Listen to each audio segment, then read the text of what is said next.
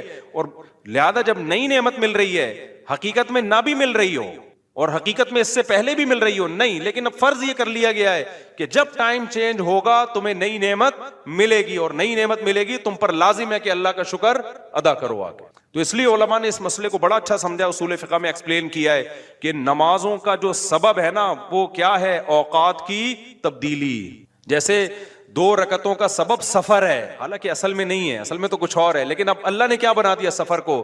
تو ایسے ہی نمازوں کے واجب ہونے کا سبب کیا ہے؟ وہ وقت میں بڑی تبدیلی. تو یہ 5 ٹائم اس زمین پر ایسے ہیں جس میں بڑی تبدیلی ہوتی ہے، اور ان بڑی تبدیلیوں سے انسان کو اللہ کی نعمتوں کا احساس ہوتا ہے. اگر یہ ٹائم رک جائے نا تو ہماری زندگیوں کی رنگینیاں ختم. صرف فجر ہی کا ٹائم ہو، ظہر میں جو الگ سی انسان کی فیلنگ ہوتی ہیں، عصر میں الگ فیلنگ ہوتی ہیں، مغرب میں الگ. انجوائے کرتا ہے انسان لائف کو نہ، ہر وقت اسے مغرب کا ٹائم چاہیے، اسے عشاء بھی چاہیے، لیکن ہر وقت عشاء نہیں چاہیے. اسے فجر کی بہاریں بھی چاہیے لیکن ہر وقت فجر کی بہاریں نہیں چاہیے. اسے دوپہر کی چلچلاتی دھوپ بھی چاہیے، ہر وقت نہیں چاہیے. شام کی ٹھنڈی چھاؤں بھی چاہیے جو عصر کے ٹائم ہوتی ہے. اور کیسے سمجھائیں میرے بھائی میرے پاس اس کے علاوہ؟ تبھی تو 5 نمازیں ہیں، تو 2 نمازیں اکٹھی بیٹھی نہیں ہوتی، سمجھ رہے ہو؟ کیونکہ اوقات 5 ٹائم چینج ہوتے ہیں اور بڑی تبدیلی آتی ہے. تو 3 ٹائم کیوں پڑھ رہے ہو بھائی تم نماز؟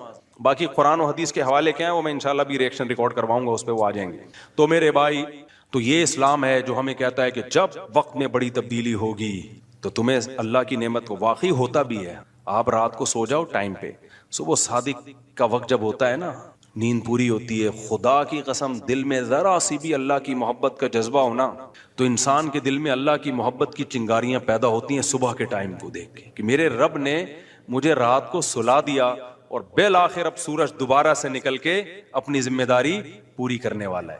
دل چاہتا ہے اللہ کو راضی کروں، اٹھوں، میں اللہ کے سامنے جاؤں. ہم تو پوستیوں کی طرح میجورٹی تو سوری ہوتی ہے نا، اٹھتی 12 بجے کم وقت، اس کو کیا پتا وہ صبح اور وہ چھاؤں ستاروں کی اور وہ نور.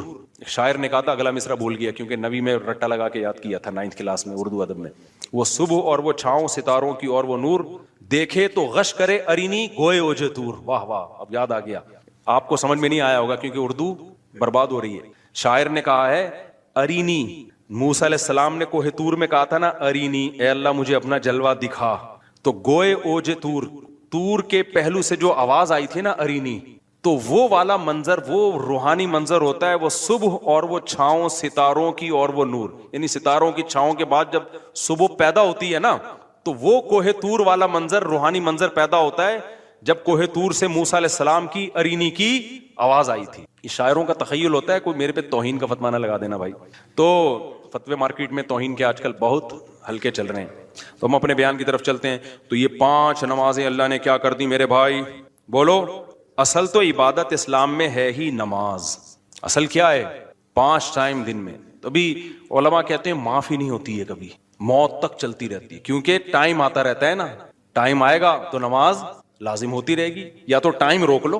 ہم جب گئے تھے وہاں ناروے میں تھے نا، تو بہت لمبی رات تھی، تو وہاں ٹائم رکا ہوا تھا رات کا، تو مغرب اور عشاء اور فجر میں ٹھیک ٹھاک فاصلہ ہوتا تھا۔ فجر 9:15 بجے ہو رہی تھی صبح، اور عشاء میرا خیال ہے 4:30-5 بجے۔ تو چونکہ ٹائم رکا ہوا تھا نا، مغرب کے بعد عشاء کا وقت، فجر کا وقت آ ہی نہیں رہا، عشاء کا وقت، عشاء کے بعد فجر کا وقت آ ہی نہیں رہا، تو ٹائم رک گیا، تو نماز بھی کیا ہو گئی؟ رک گئی۔ ٹھیک ہے، دیر سے پڑھو، تو کیونکہ ٹائم چینج ہوگا تو حکم اللہ کا نماز کا آپ کی طرف متوجہ ہوگا۔ ہاں، جن علاقوں میں 6 مہینے 3 مہینے سورج نکلتا ہی نہیں ہے، وہاں پھر حدیث میں آتا ہے کہ اس میں پھر حدیث میں کچھ اور ہے، وہ پھر ابھی مسئلہ بیان کروں گا تو بات لمبی ہو جائے گی۔ یہ ان جگہوں کی بات ہے جہاں دلوک شمس ہو رہا ہے، سورج نکلتا ہے اور 24 گھنٹے کے اندر غروب ہو جاتا ہے، تو وہاں پھر نمازیں کس طرح ہی پڑھی جائیں گی؟ ٹائم کے ساتھ اللہ نے اس کو جوڑ دیا ہے۔ دیکھو، ایک چیز کا خوب خیال کرو، اپنے آپ کو ہمیں عملی زندگی سے جوڑنا پڑے گا۔ یہ تو آج اجتماعی دعا ہوئی، حقیقت بتاؤں مجھ سے اجتماعی دعا نہیں مانگی جاتی۔ اللہ کا بڑا فضل ہے، مجھے عادت ہے کبھی کبھار، میں نہیں کہہ رہا کہ کوئی بہت نیک ہوں، جب بھی کچھ توفیق ٹوٹی پھوٹی ملتی ہے، دعا مانگنے کا لطف تنہائی میں آتا ہے۔ یہ تو اس لیے تاکہ لوگوں کو تھوڑا سا دعا مانگنے کا سلیقہ آ جائے، تھوڑا سا اللہ کے سامنے گڑ گڑانے کا ذوق پیدا ہو جائے۔ لیکن ہمارے ہاں جیسے ایسے لوگ آپ کو ملیں گے جو سال میں 1 دفعہ نہاتے ہیں عید کے دن، وہ بھی کوئی مشورہ دیتا ہے ان کو، تو ایسے لوگ بھی ہول سیل کے حساب سے موجود ہیں جو سال میں 1 دفعہ دعا کرتے ہیں، اور وہ اس لیے دعا میں آتے ہیں کہ چلو کبھی زندگی میں توفیق نہیں ملی تو آج ختم قرآن ہے، دعا میں شریک ہو جاؤ۔ غنیمت ہے، یہ نہ ہونے سے یہ بھی بہتر ہے۔ لیکن حقیقت یہ ہے کہ جس کو تنہائیوں میں اللہ کے سامنے مانگنے کی عادت کا چسکا لگ گیا، اس کی زندگی بن جاتی ہے۔ ہر ایک کا اپنا طرزیہ ہوتا ہے نا، بزرگوں کے ارشادات بھی ہوتے ہیں، فلاں بزرگ نے یہ فرمایا، فلاں نے یہ فرمایا، فلاں نے یہ ہوتا ہے نا، ان کے اپنے ذوق ہوتے ہیں۔ میں بزرگ تو نہیں ہوں، لیکن آج کل فرما بہت کچھ رہا ہوں، تو اگر آپ کہہ سکتے ہیں جی میں نے یہ فرمایا، فرمانے پر گورنمنٹ کی طرف سے کوئی پابندی نہیں، اور تجربے انسان شیئر کر سکتا ہے، اس پہ بھی کوئی پابندی نہیں ہے۔ یہ میں اس لیے کہہ رہا ہوں کہ یہ نہ سمجھے کہ مفتی صاحب بہت بڑے آج کل بزرگ بنے ہوئے ہیں اور آج کل فرمانا بھی شروع کر دیے انہوں نے، فرمودات ہوتے ہیں نا بزرگوں کے۔ ایک بات خوب اچھی طرح سمجھ لیں کہ دعا سے زیادہ مشکل عبادت میرے علم میں کوئی نہیں ہے۔ دنیا کا سب سے مشکل کام کیا ہے؟ دعا مانگنا۔ اور دعا سے بڑی عبادت بھی کوئی، بولو نا بھائی، مشکل بھی اور سب سے بڑی کا مطلب کیا ہے؟ اللہ کا قرب، اللہ سے تعلق، اللہ سے محبت، اللہ اور بندے کا لنک جتنا دعا کے ذریعے بنتا ہے، میرا اپنا تجربہ یہ ہے کہ اتنا کسی اور عبادت سے نہیں، حتیٰ کہ روزے، زکوٰۃ، نماز سے بھی نہیں بنتا۔ میرا تجربہ ہے، غلط بھی ہو سکتا ہے۔ ابھی میں نے ارشاد فرمانا بولا تھا نا، ارشاد فرمایا پر تو آپ تھکے ہوئے بھی ہیں، تھوڑا سا چٹکلے بھی سنا دیتا ہوں۔ فرمایا پہ بہت دفعہ ایک لطیفہ سنا چکا ہوں، نئے لوگ آ جاتے ہیں۔ ہمارے ایک دوست تبلیغی جماعت میں گئے، کوئی دیہاتی بھی ان کے ساتھ تھے۔ جب انہوں نے بیان شروع کیا کسی گاؤں میں، تو بیان میں کہنے لگے، فرمایا جو آدمی نماز نہیں پڑھتا وہ ایسے ہے جیسے زنا کرنے والا، فرمایا جو آدمی نماز نہیں پڑھتا وہ ایسے جیسے قتل کرنے والا، فرمایا ایسے فرمایا کیا کہہ کے حدیثیں آ رہی ہیں۔ یہ صاحب کہتے ہیں میں نے سوچا کہ یار یہ حدیثیں آج میں پہلی مرتبہ سن رہا ہوں، فرمایا ہم نے تو کبھی نہیں سنا کہ نبی نے ایسے فرمایا۔ کہہ رہے میں نے بیان کے بعد اس کو پکڑ لیا کہ یار آج تو نے اتنا کچھ کہا کہ فرمایا، ہم جب کہتے ہیں فرمایا تو مراد نبی نے فرمایا نا، تو یار یہ جو اتنی ساری حدیثیں تو سنا رہا ہے کہ جو نماز نہیں پڑھتا ایسے جیسے قتل کیا، جو نماز نہیں پڑھتا ایسے جیسے زنا کیا، تو کس نے یہ فرمایا؟ کہہ رہے ہم نے فرمایا۔ کیا کہہ رہے؟ ہم نے فرمایا۔ ہم نے کہا بے بھائی یہ تیرے فرمودات کے لیے لوگ یہاں نہیں بیٹھے، کچھ بھی فرما دیتے۔ لیکن جیسے اس نے کچھ بھی فرما دیا، گورنمنٹ کی طرف سے فرمانے پر پابندی نہیں ہے، لیکن اس نے تو ویسے ہی فرما دیا نا۔ لیکن میں جو کچھ فرما رہا ہوں اس کے پیچھے ایک تجربہ ہے، ایک لاجک ہے، ایک دلیل ہے، ایسے ہی ہوائی بات نہیں ہے۔ سب سے زیادہ انسان کو اللہ کے قریب کرنے والی عبادت دعا۔ سب سے مشکل عبادت بھی کون سی ہے؟ بولو، دعا۔ آپ کہیں گے یار یہ کہاں سے مشکل ہو؟ روزہ کتنا مشکل ہے، صبح سحری میں اٹھو، سارا دن جو ہے وہ نہ کھاؤ نہ پیو۔ بہت سے لوگ کہتے ہیں روزے میں اللہ صرف ایک گھونٹ چائے کی اجازت دے دیتا نا۔ صبح جب سحری کے بعد فجر پڑھ کے 1 گھنٹہ سو کے جب اٹھتے ہیں تو ایسا لگتا ہے جیسے قبر سے کسی مردے کو اکھاڑا جا رہا ہے۔ عجیب سی حالت ہوتی ہے نا اس وقت۔ اسی طرح آفس میں پہنچ جاتے ہیں، اگر ایک آدھ گھونٹ چائے پینے کی اجازت ہوتی کیسے فریش ہو جاتا، لیکن اللہ نے اجازت نہیں دی۔ تو آپ کہہ سکتے ہیں اتنی مشکل عبادت روزہ، مفتی صاحب کہہ رہے ہیں نہیں، دعا مانگنا اس سے بھی زیادہ مشکل۔ نماز کتنی مشکل عبادت، لیکن مولانا صاحب کہہ رہے ہیں یہ فرمایا بھی وہی فرمایا ہے جو اس نے فرمایا تھا۔ یہ کیا ہو رہا ہے بھائی؟ دنیا میں سب سے مشکل بات پتہ ہے کیا ہے؟ الفلاحیہ کا اسپیکر ٹھیک ہو جائے۔ حقیقت یہ کبھی ٹھیک، دیکھو اسٹائل دیکھو، ادھر بھی ڈالا ہوا ہے، ادھر بھی رکھا ہوا ہے، ادھر ایک اور لگا ہوا ہے، پھر بھی بیچارے لگے رہتے ہیں۔ یہ کہتے ہیں جنات ہیں۔ تو آپ کہہ سکتے ہیں بھائی کیسے مشکل ہے؟ اصل میں دعا، اور ایک اور اشکال ہوگا، آپ کہتے ہیں لوگ تو بہت دعائیں مانگتے رہتے ہیں۔ کتنی دعائیں مانگتے ہیں نا، صبح و شام دعائیں مارکیٹ میں چل رہی ہیں ہول سیل کے حساب سے۔ اصل میں وہ دعائیں پڑھی جا رہی ہیں، مانگی۔ بولو، دعا پڑھنا بہت آسان ہے۔ یونس علیہ السلام نے مچھلی کے پیٹ میں لا الہ الا انت سبحانک انی کنت من الظالمین کہہ کے دعا پڑھی نہیں تھی، یہ دعا مانگی تھی۔ اور ہم کیا کر رہے ہوتے ہیں؟ پڑھ رہے ہوتے ہیں۔ جتنے مرد یہاں بیٹھے ہیں، جتنی خواتین بیان سن رہی ہیں اوپر، ان سے گزارش ہے کہ اپنے معمولات میں دعا کا اضافہ کریں اور اللہ سے دعا مانگنے کا معمول بنائیں۔ دعا مشکل کیوں ہے یہ میں بتانا چاہ رہا تھا۔ باقی جتنی عبادتیں ہیں ان میں کتنی ٹینشن ہوتی ہے، وضو کرو پھر چل کے آؤ، صبح سحری میں اٹھو، روزہ رکھو، دعا میں تو کچھ بھی نہیں ہے، یوں کرو اور پڑھنا شروع کر دو۔ اصل میں دعا نام ہے دل کے لگنے کا، جذبے کے ساتھ مانگنے کا۔ شیطان انسان کو یہ باور کراتا ہے کہ تو مانگتا ہے ملے گا تجھے کچھ بھی نہیں، اس لیے مانگتا ہے ہی نہیں، پڑھتا ہے۔ کیونکہ جب مانگ رہے ہوتے ہیں نا تو پتا ہوتا ہے کہ ملنے والا، بولو، کچھ بھی نہیں۔ لیکن چونکہ مسلمان ہیں، شاید ٹرائی کر کے دیکھتے ہیں، شاید کچھ ہو جائے، تو زبان تھوڑی گھس جائے گی۔ اس جذبے سے جب دعا مانگی جاتی ہے تو وہ دعا نہیں کہلاتی۔ دعا کا مطلب یہ ہوتا ہے کہ میں نے جس کے دربار میں ہاتھ پھیلائے ہیں وہ بڑا جواد اور کریم ہے، اور نبی نے فرمایا اللہ کو اس بات سے شرم اور حیا آتی ہے کہ کوئی اس کے سامنے ہاتھ اٹھائے اور اللہ ان ہاتھوں کو خالی واپس کر دے۔ جیسے علاقے کا سیٹھ ہو، سخی بھی ہو، کوئی بھیکاری اس کے پاس آئے اور وہ سیٹھ اسے دھکے دے کے نکال دے تو اسے شرم آئے گی اگر وہ غیرت مند ہوگا۔ تو اللہ سے زیادہ غیرت مند دنیا میں کوئی بھی نہیں ہے۔ تو جن کو یہ احساس ہو جاتا ہے نا کہ جو ہم مانگ رہے ہیں وہ مل رہا ہے، تو آپ سوچو ایک بادشاہ نے آپ کو آفر دے دی کہ یار جو 1 گھنٹے میں جتنا مانگنا ہے مانگ لو، میں سب دے دوں گا، تو آپ سارے کام کاج کو چھوڑ کر کس کو فوکس کرو گے؟ بولو۔ جب تک آپ تھک کے چور نہیں ہو جاؤ گے آپ رٹا لگا کے رکھو گے، مانگتے ہی رہو گے، مانگتے ہی رہو گے۔ آپ کو پتہ ہے سب مل رہا ہے۔ دوبارہ مثال دیتا ہوں، وزیر اعظم آ گئے بھی آپ کے پاس، آپ کے گھر پہ عیادت کے لیے، کورونا میں کوئی کیس چل رہا تھا، ایک مثال دے رہا ہوں، ایسا ہوتا نہیں ہے لیکن ونس اپون اے ٹائم، اور اس نے آپ بلکہ بلینک چیک دے دیا آپ کو، کسی IMF نے بلینک چیک دے دیا، جتنے پیسے بولو گے مل جائیں گے۔ ایسا ہوتا نہیں ہے، مثال دینے پر گورنمنٹ کی طرف سے کوئی پابندی نہیں۔ تو آپ اس چیک پہ کیا لکھو گے؟ بولو، 5 روپے،